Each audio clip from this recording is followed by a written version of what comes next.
A look at the history of the path of spiritual evolution and Sufism.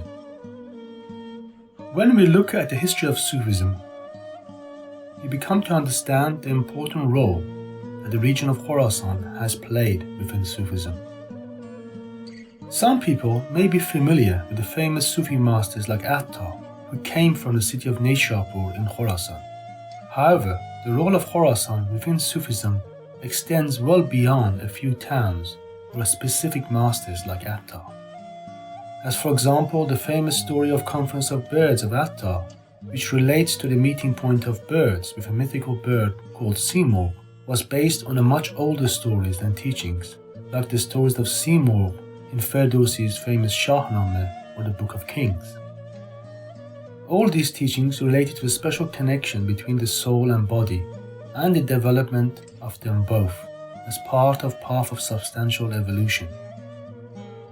Sufism has a very old roots that extend long before the time the actual term Sufi was first used, as the phrase Sufi gained prominence only after Islam, as a reference to people who were interested in finding their beloved in their hearts.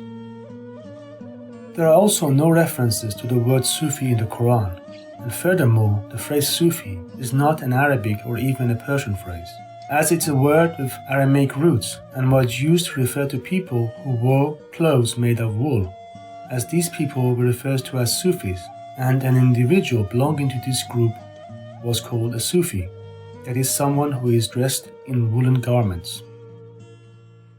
These people and teachings existed well before Islam, yet their name and teachings became better known after Islam.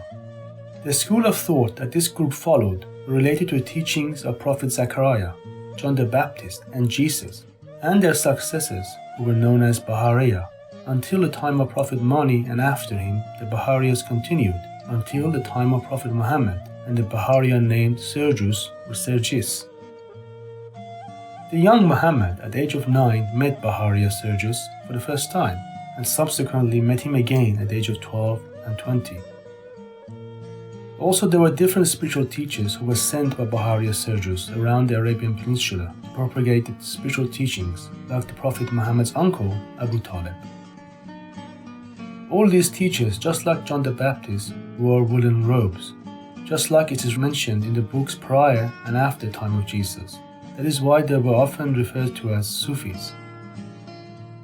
But their school of thought and path was based on a stepwise evolution of the mind, body and soul towards unity. It was also the same path taken by previous masters like Prophet Abraham, Isaac, Ishmael, David, Solomon, or even Cyrus the Great. As all these masters were the masters of the path of unity, or Tawheed as it's written in the Quran. After the onset of Islam, at the time of the Prophet Muhammad, many people belonging to this group visited Muhammad and accepted his teachings and his mission, as they were all deeply moved by the verses of the Quran, as their hearts were very sensitive to different levels of messages contained in the verses of the Quran.